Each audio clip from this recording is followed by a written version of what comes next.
selamat datang dalam serba-serbi tradisi asli Nusantara. Hari ini kita belajar di rumah saja untuk menghindari penyebaran COVID-19.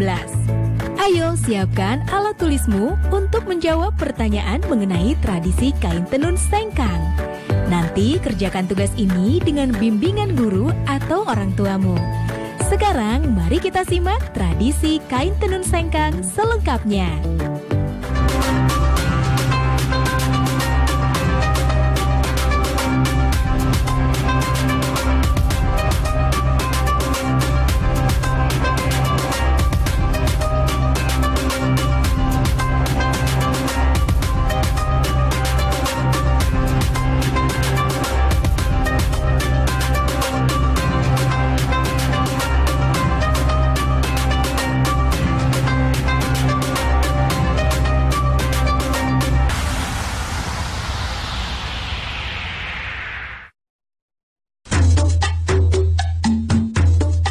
Menggores masa dan menyimpan makna tersirat.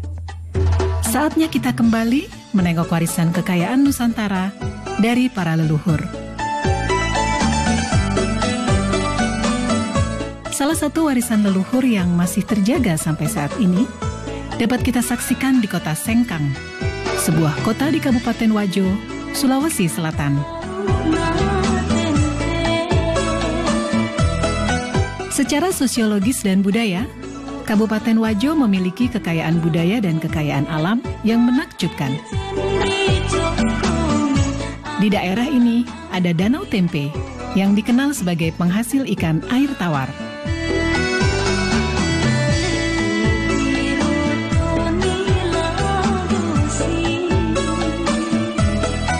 Danau Tempe terbentang laksana cermin raksasa di sisi barat kota Sengkang. Danau ini memiliki pesona alam yang elok dan unik. Perkampungan nelayan tradisional bernuansa Bugis berjajar sepanjang tepian danau. Berjarak 2 km arah timur kota Sengkang, dekat Danau Lampulung, terdapat kampung adat Attakae. Di sana terdapat bangunan duplikat rumah adat Wajo. Salah satu di antaranya yang terbesar adalah Seo Raja atau Istana Raja Latenri Bali.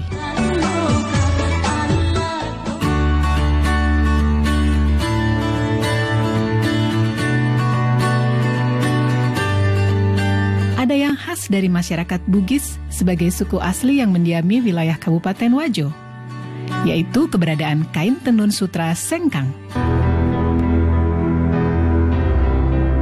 Menurut cerita turun-temurun dan beberapa literatur, kain tenun sutra Sengkang telah ada sejak ratusan tahun silam. Pertama saya mengungkap sebuah naskah yang pernah saya baca, yaitu Lontrak Belawa. Di situ pertama kali saya temukan kata-kata sutra. Di situ antara perkawinan anak kaji dari Luwu dengan Iswari dari Mancapai. Di situ juga saya temukan kata-kata di dalam lontrak, kata-kata Sengkang. Lalu ini putri dari Mancapai dengan perkawinannya dengan anak kaji dari Luwu, maka diberikan kekuasaan di 4 daerah, yaitu Tempe, Singkang, Tampang, dan Wage. Disitulah awalnya kita mengenal, sudah mulai kenal nama sutra. Tenun ini sudah ada sejak abad ke-14 di Kabupaten Wajo ini. Namun pada saat itu terbatas pada pembuatan untuk pemakaian sendiri, bukan untuk komoditi dagangan. Misalnya seseorang ingin melakukan hajatan pernikahan, terutama pada acara-acara pernikahan, itu biasanya anak-anak perempuan itu diminta atau disuruh oleh orang tuanya untuk menenun sarung. Apakah untuk dipakai dia sendiri ataukah untuk orang tuanya. Itu sehingga belum terjadi di masyarakat sebagai suatu komoditi dagangan, tetapi hanya untuk pemakaian sendiri.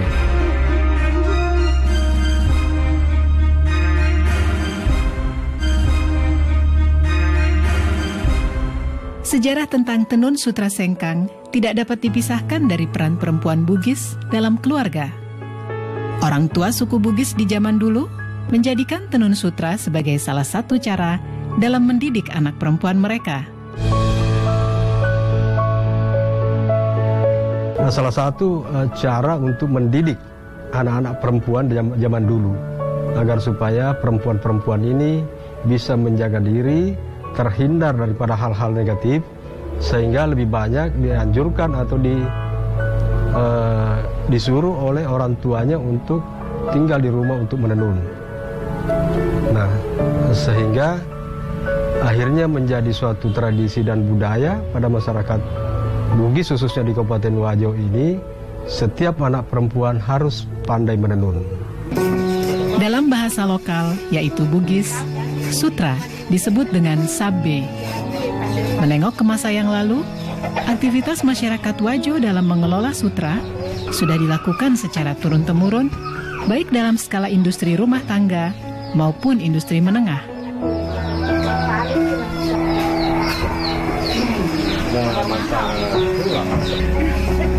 Proses pembuatan kain sutra membutuhkan waktu yang cukup lama dan melibatkan sedikitnya 15 orang dalam satu kali tahapan pembuatan kain.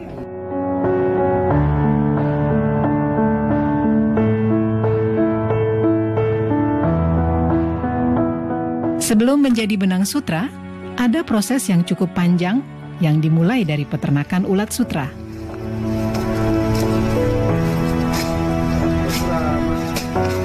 Proses ini mulai dari pemeliharaan ulat sutra, proses menjadi kokon, hingga akhirnya menjadi benang sutra yang siap ditenun menjadi sehelai kain. Kita dapat telur dari Verfutani sesuai dengan pesanan. Contoh ini tempat telurnya dan menetas, misalnya penetasan tanggal 1. Ini menetas baru 3 hari makan, dikasih makan dengan daun murbei.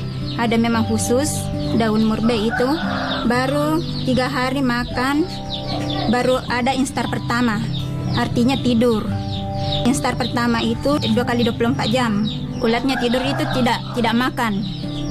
Baru setelah instar pertama, makan lagi selama 2 hari. Masuk instar 2. Begitu seterusnya sampai instar 4. Ini sudah masuk instar 5. Artinya ini masuk untuk proses pengokonan. Tinggal 3 hari proses pengokonan. Dia akan membungkus dirinya jadi kepompong. Itu seratnya, dia mengeluarkan air liur dari mulutnya. Itu bikin bundaran untuk membungkus dirinya. Dan bundaran itulah disebut kokon, dan itulah yang menjadi sutra.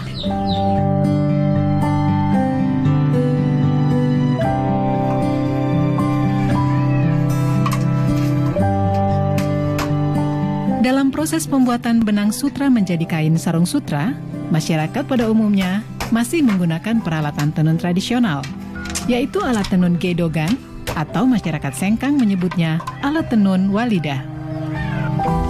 Ini alat tenunan gedogan, satu setnya. Ini pertama alat gulungan benang, baru ini alat penindis untuk menekan benang bawah, baru ini tali untuk alat pembantu untuk benang bawah. Ini sisir, alat untuk mengatur lusi. Ini juga walidah, alat untuk merapatkan benang pakan. Ini teropong, alat untuk memasukkan benang pakan. Dan ini wakangan, alat untuk gulungan kain. Perkembangan teknologi yang datangnya dari tanah Jawa berpengaruh terhadap proses pembuatan tenun sutra di sekitar tahun 1950 dan membuat sebagian proses pembuatan dengan alat tenun gedogan beralih menjadi alat tenun bukan mesin. Nah adik-adik, sekarang waktunya menjawab pertanyaan. Siap-siap mencatat ya. Pertanyaannya adalah, apa hubungan ular dengan kain sutra? Dicatat ya, apa hubungan ular dengan kain sutra? Nanti jawablah pertanyaan ini sebagai tugas ya.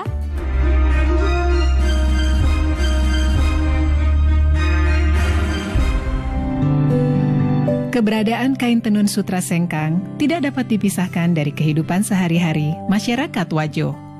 Bahkan di tahun 70-an, tenun sutra seolah mempunyai keistimewaan tersendiri saat hari raya tiba.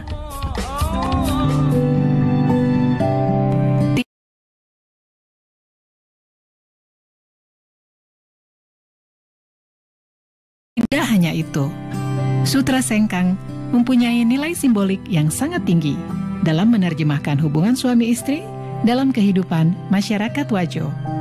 Tahun 70-an, saya masih dengar semua orang kalau lebaran pasti pakai sarung sutra. Kalau hari lebaran, itu bunyinya sarung sutra. Kalau di masjid, orang berdiri untuk salat, semua pasti terbunyi kedengaran sebagai kain sutra. Dan saat itu juga orang pada pakai sutra sebagai pakaian salat Idul Fitri. Lalu yang kedua yang saya lihat, orang Wajo itu biar sebagai ibu rumah tangga, dia memenuhi kebutuhan suaminya, memasak, memelihara anak. Juga dia masih melakukan aktivitas itu dan tidak ada yang terabaikan, semua jadi. Kain tenun sutra sengkang mempunyai ciri khas yang membedakannya dengan tenun sutra dari daerah lain, yaitu warna yang terang dan mencolok. Warna kain tenun ini pun menjadi makna tertentu dan penanda tersendiri dalam kehidupan masyarakat Wajo. Kalau berbicara masalah warna, memang ada peruntukan-peruntukan tertentu bagi pemakaian warna itu. Misalnya saja seorang gadis itu biasanya memakai sarung baloreni, kotak-kotak kecil dan halus, dan terdiri dari warna tua muda. Pada umumnya memakai warna pink terang dengan pink muda, ataukah hijau daun dengan hijau muda, dan seterusnya. Berbeda kalau perempuan itu sudah berkeluarga, itu juga memiliki ciri warna tertentu. Ataupun laki-laki yang masih lajang, belum menikah. Nah, sehingga pemanfaatan sarung itu pada zaman-zaman yang lampau, pada umumnya keluarga-keluarga jika menghadiri undangan membawa serta keluarga-keluarganya. Jika satu keluarga memiliki anak laki-laki, itu dibawa serta dalam suatu acara pesta pernikahan, dan dipakaikanlah sarung yang menandakan bahwa si anak ini masih bujang. Di keluarga lainnya juga mungkin membawa anak gadisnya yang juga memakai sarung yang menandakan bahwa dia masih masih gadis. Ya, sehingga kadang-kadang terjadi perjodohan setelah acara itu, karena pada saat berkumpul orang-orang sudah bisa melihat, oh si keluarga ini ada memiliki anak laki-laki yang masih bujang, keluarga ini masih memiliki anak yang masih gadis. Jadi ada warna khusus untuk kalangan bangsawan, warna hijau karatong, kalau di sini kan hijau datu, itu dikhususkan untuk kalangan bangsawan. Ada warna kuning, ada warna merah, ada warna ungu. Itu ada tempat-tempatnya bahwa kalau warna ini, kalangan ini yang bisa, umur sekian yang bisa pakai. Itu dulu, tapi sebagian sekarang masih daerah di Tanah Bugis masih pertahankan itu. Sebagian juga tidak pertahankan lagi. Selain warna, motif khas kain tenun sutra sengkang juga menjadi ciri khas yang telah ada sejak ratusan tahun silam. Meski seiring berjalannya waktu, motif-motif ini mengalami modifikasi. Sebenarnya motif-motif yang tercipta itu tidak terlepas daripada karakter orang Bugis Wajo itu yang berada dalam pemerintahan yang demokratis, walaupun pemerintahan itu kerajaan. Itu yang tercipta di masyarakat karena begitu leluasanya, begitu bebasnya orang mencipta, sehingga tidak ada batasan bagi mereka seniman-seniman perajin tenun ini untuk mendapatkan inspirasi yang lebih luas lagi, yang kemudian diimplementasikan ataukah dibuat dalam bentuk motif pada tenunan itu.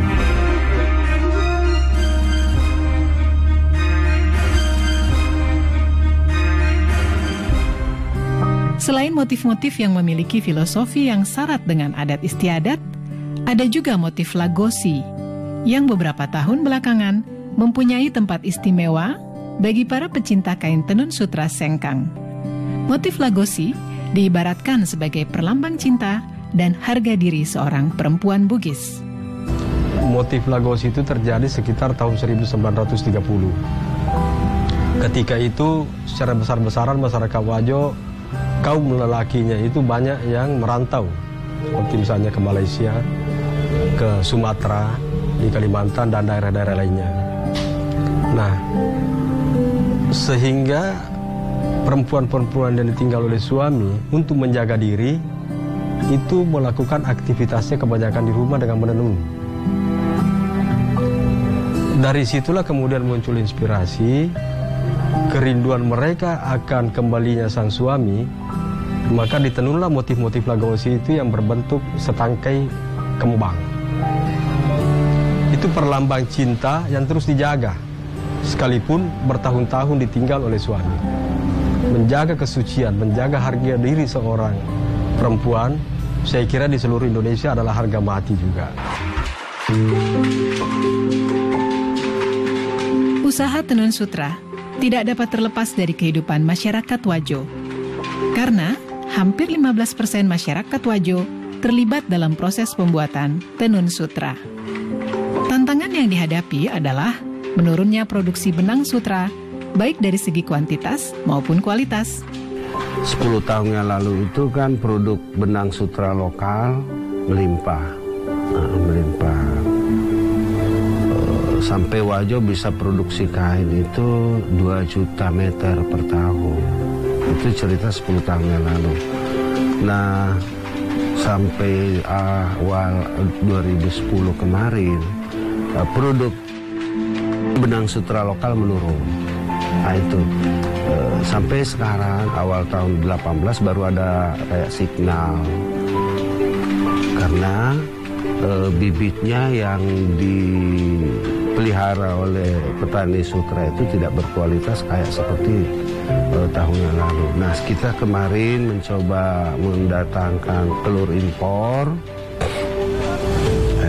Alhamdulillah sudah masuk, tapi belum continue. Selain produksi benang sutra yang mengalami kendala, pemasaran produk tenun juga masih menggunakan cara yang konvensional. Kan sekarang banyak ada media, ada apa, tapi kalau saya sih prinsip saya media online itu belum, karena kita kan fashion, bukan kayak rokok. Rokok kalau surya udah kenal orang, kalau kita fashion kan banyak. Selalu inovatif, selalu kita memproduk motif-motif baru. Bulan ini mungkin lain lagi bulan depannya, lain lagi minggu depannya. Nah, untuk mempromosikan di media sosial kan itu orang konsumen itu harus menyentuh, harus merasakan, oh gini loh, lihat langsung. Nah disinilah harus ada kerjasama dari pihak pemerintah dengan pengrajin, dari BUMN untuk binaan-binaan untuk pengrajin. Karena begini, sebagian besar pengrajin yang ada di Wajo, saya kira di Nusantara ini begitu juga, bahwa kalau biaya promosi untuk pameran-pameran ke Jakarta atau ke luar negeri, sebagian besar ini pengrajin ini belum mampu mandiri atau belum mampu membiayai sendiri untuk mempromosikan produknya. Meski demikian, upaya tetap dilakukan oleh para pelaku usaha. termasuk terus berinovasi dalam menciptakan motif yang dapat diterima oleh pasar.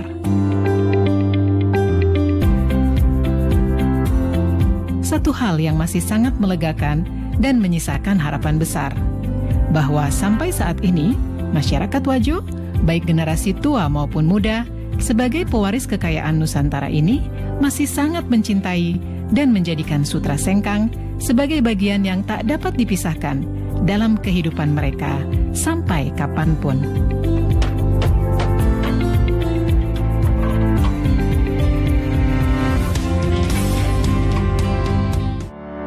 Nah adik-adik, sekarang waktunya menjawab pertanyaan. Siap-siap mencatat ya. Kita belajar banyak mengenai kain tenun sengkang. Pertanyaannya, apa yang kamu ketahui mengenai kain tenun sengkang? Dicatat ya. Adik-adik, kalian pasti memiliki pakaian atau kain tradisional daerah kalian. Pertanyaannya, jelaskan mengenai kain atau pakaian tradisional daerah kalian. Apakah ada persamaan dengan kain tenun sengkang? Jawablah pertanyaan dengan bimbingan guru atau orang tuamu. Adik-adik, ingat selalu untuk rajin mencuci tangan dan menjaga kesehatan untuk mencegah penyebaran COVID-19. Sampai jumpa lagi.